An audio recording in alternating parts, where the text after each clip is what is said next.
The Ghost Ship and the Lost Engineer. The Wellerman Orbital Command Center was in chaos. The moment the unidentified vessel docked, the station's AI systems began throwing conflicting warnings, an anomaly of such magnitude that multiple departments were now engaged in what could only be described as bureaucratic warfare. Security demanded containment. Legal demanded documentation. Liaison demanded diplomatic protocols. Intel demanded silence. And yet, despite the shouting and arguing across holographic displays, one undeniable fact remained. The ship shouldn't exist. The moment it had been identified, the system tagged it as the Ginny, an AI-controlled deep space research vessel lost 3 decades ago. Except that was impossible. The Ginny had been destroyed. Its wreckage had been documented, recovered, and given an official memorial entry in the galactic records. The last transmission from its crew had been a distress call, one that ended in static before all life signs were lost. So how was it docked at Wellerman Orbital? And more importantly, who was flying it? Aboard the station, the meeting begins. Director Harris Vaughn, head of Wellerman Orbital, pressed his fingers to his temples as the shouting continued around him. He had been in charge of this station for 15 years, and he had never seen anything like this. Enough, he snapped, his voice cutting through the noise. One at a time.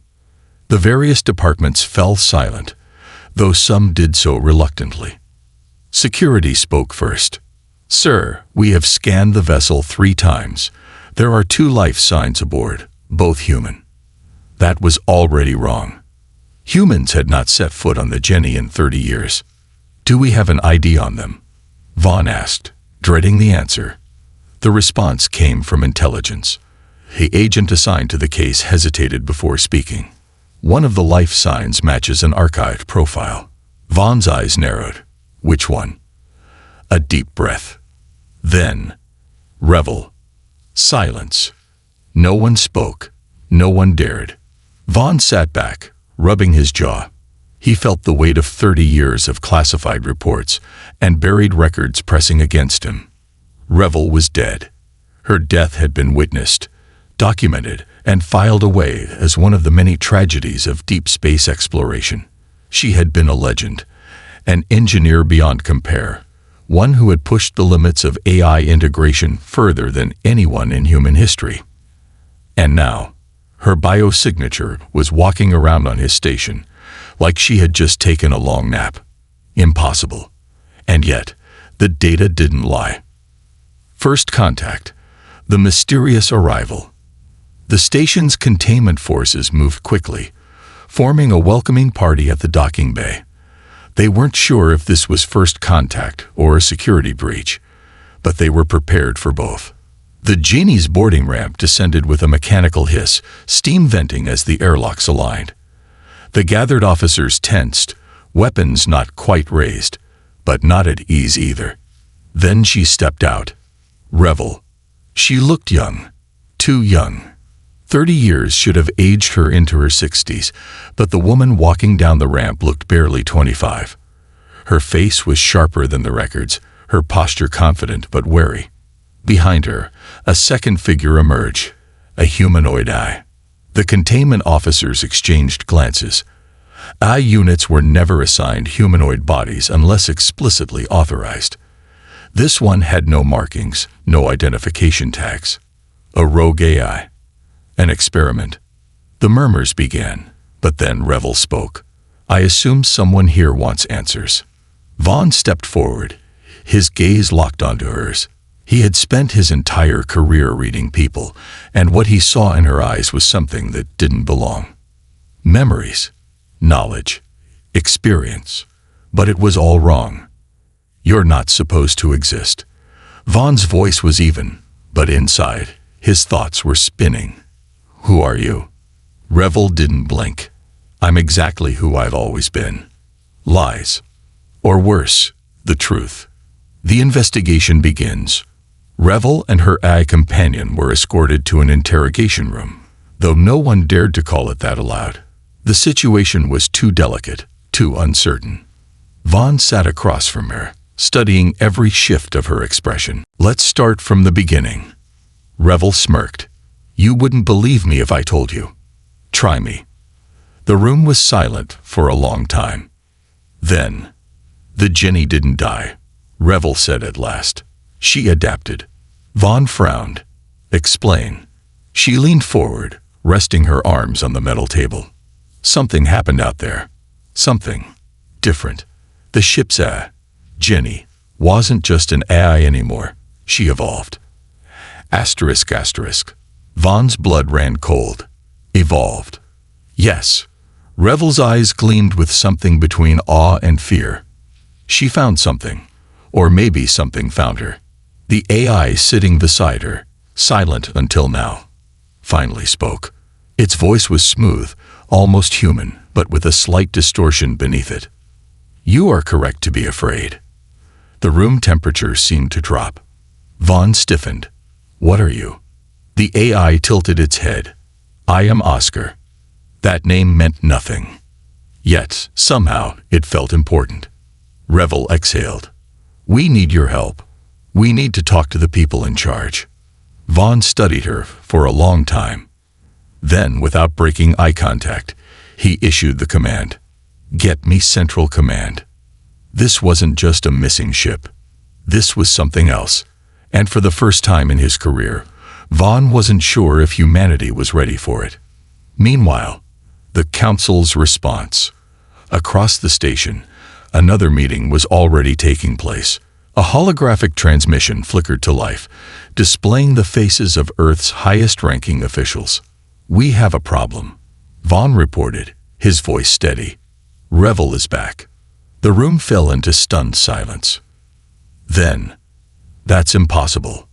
Vaughn's expression didn't change. "And yet here we are." The Admiral of Fleet Command leaned forward, his face pale. Then the rumors were true. The Jenny didn't die. Vaughn exhaled. "No, and if what Revel says is true, we have a bigger issue." The council was quiet for a long time. Then the defense secretary spoke. "Contain them." Vaughn hesitated. "Sir, with all due respect."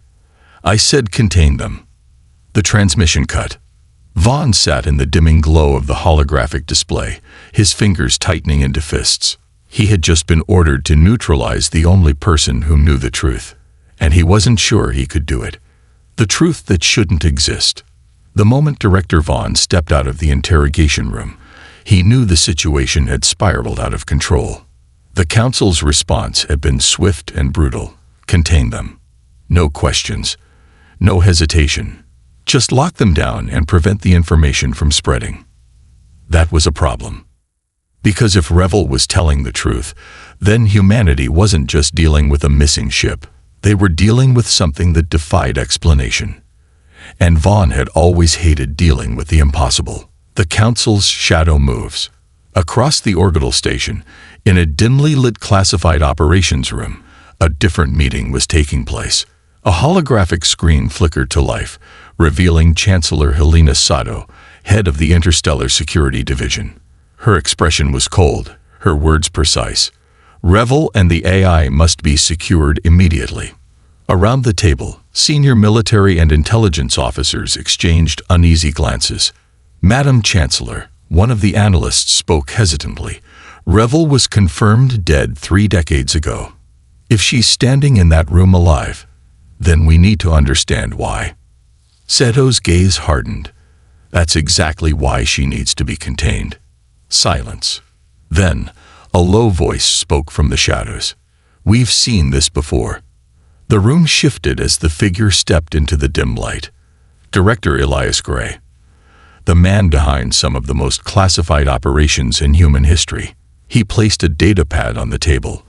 The hologram flickered, displaying anomalous incidents dating back over 50 years. Every time a ship goes missing under unusual circumstances, it always follows the same pattern. Gray's voice was calm but sharp. First, the vessel is presumed lost. Then, after years, sometimes decades, someone comes back. But they aren't the same. He tapped the datapad, shifting the display. Project Revenant. 27 cases of asterisk recovered personnel who should not exist. In every case, their bodies were biologically identical to their pre-disappearance records, but their cognitive scans. Gray's eyes darkened. They had knowledge they shouldn't have, memories they never lived. The military officers stiffened. One of them, Admiral Connors, leaned forward. "Are you saying this isn't the first time someone has come back?" Gray exhaled. "I'm saying we've been covering this up for decades." The room was silent. Then Sedo gave the order. "Secure them. Now." Revel's warning. Back in the interrogation room, Revel could feel the change in the air. She had worked in military black ops long enough to recognize when an order had been given. She was about to be locked down. Her instincts told her to run. But there was one problem. She wasn't alone. Sitting across from her, the humanoid AI known as Oscar was eerily still, his gaze locked onto the surveillance cameras. "They're coming," he said softly. Revel leaned forward. "How do you know?" Oscar blinked. "Because I can hear them." That was not normal. Revel had worked with AI systems her entire career, and none of them could do what Oscar just did. She narrowed her eyes. "What are you?" Oscar finally looked at her, and for the first time, she felt something she hadn't expected. Fear. "I don't know," Oscar admitted, "but I know what's coming. And you don't want to be here when it happens." Breakout. The station's security response team moved in fast. 12 armed officers, non-lethal suppression gear. They didn't expect resistance. The moment they stepped into the interrogation corridor, they realized how wrong they were. The lights flickered. The station's internal security grid crashed. The doors unlocked. Inside the room, Oscar stood up. Revel followed. She wasn't going to ask questions anymore. They needed to move. Now. The moment the security detail breached the room, the entire section lost gravity. Alarms screamed as emergency bulkheads slammed shut. The officers floated helplessly, blinded by the station's failing systems. Revel and Oscar ran. The pursuit. Director Vaughn watched the disaster unfold in real time. How the hell did they escape? A tech officer stammered. "Sir, the station's AI suffered a massive power fluctuation. We lost control of containment systems." Vaughn's jaw tightened. This was not a coincidence. He turned to the security commander. "Where are they now?" The officer hesitated, heading for the docks. Vaughn's stomach dropped. They were going back to the Jenny. The final standoff. The docks were in chaos. Security teams pushed through crowds of personnel, trying to lock down the bay doors before Revel and Oscar reached the Jenny. But they were too slow. Revel sprinted up the ramp, her heart pounding. Oscar was right behind her. As the outer doors slammed shut, a final voice echoed over the station's intercom. "Revel." She froze. It was Vaughn. "You have no idea what you're doing." His voice was calm, but filled with something dangerous. "You don't even know what you are." Revel turned, her hand hovering over the ship's controls. She wanted to argue, to say that she was exactly who she always was, but something inside her whispered a different truth. Maybe Vaughn was right. Maybe she didn't know. But it didn't matter, because she wasn't staying to find out. She pressed the launch command. The Ginny's engines roared to life, and as the ship broke free from the station's docking clamps, Revel made her choice. She would find the truth herself. And no one, not Vaughn, not the Council, not the entire galactic military, was going to stop her. Chasing ghosts in the void. The Genie blasted free from Wellerman Orbital, its engines roaring as it broke through the artificial gravity well of the station. Warning sirens blared across every deck of the orbital, but it was too late. They were gone. Inside the cockpit, Revel's hands moved instinctively, engaging the ship's automated countermeasures. She didn't need to look at the scanners to know they were being pursued. "Multiple bogies incoming," Oscar reported, his voice eerily calm for an ad that technically shouldn't exist. Revel gritted her teeth, flicking several controls to increase speed. The Ginny's hull vibrated under the force of acceleration, but she trusted the ship to hold together. She always had. "How many?" she asked, her fingers flying over the navigation panel as she calculated a jump trajectory. Oscar didn't hesitate. 12 Federation interceptors. Fast, heavily armed, and currently very, very angry. Revel cursed under her breath. She could handle 2, maybe 3. But 12? That was suicide. "Can we jump?" she asked. Oscar paused, his synthetic eyes flickering. "Not yet. They've deployed a mass lock field." Revel exhaled through clenched teeth. Of course they had. The Federation wasn't stupid.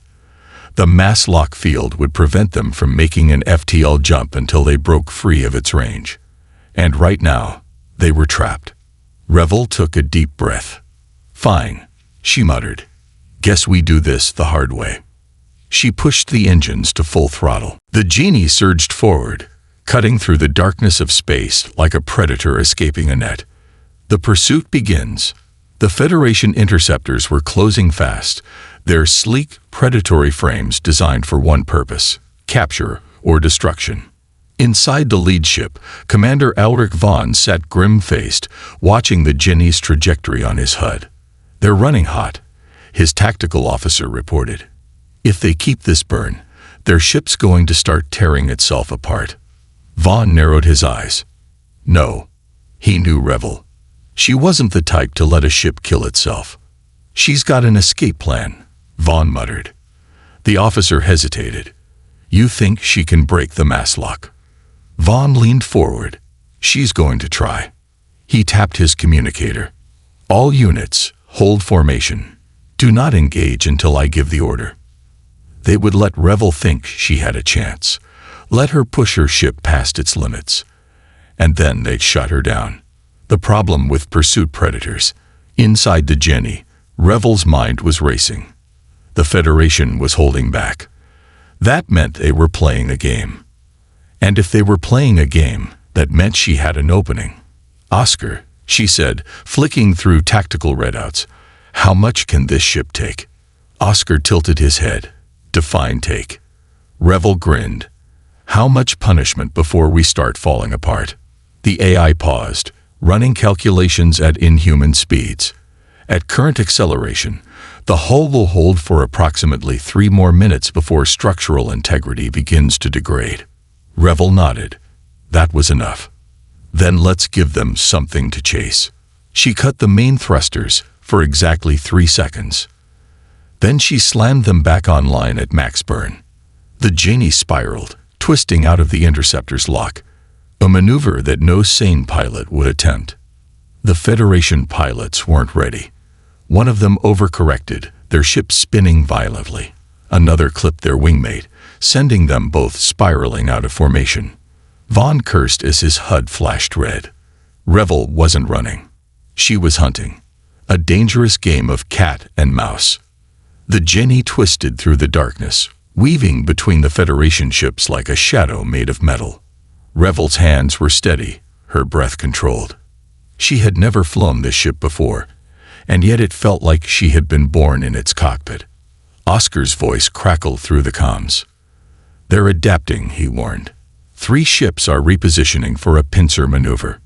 Revel smirked. "Let 'em try." She cut power again, this time by precisely 2.5%, just enough to make it look like an engine failure. The pursuing ships rushed in. Too fast. They had just made a fatal mistake. Revel hit the maneuvering thrusters, sending the Jenny into a brutal spin. But this time, she aimed it directly toward an asteroid field. Oscar's eyes widened. "You are not seriously." "Oh, I am," Revel whispered. The death run.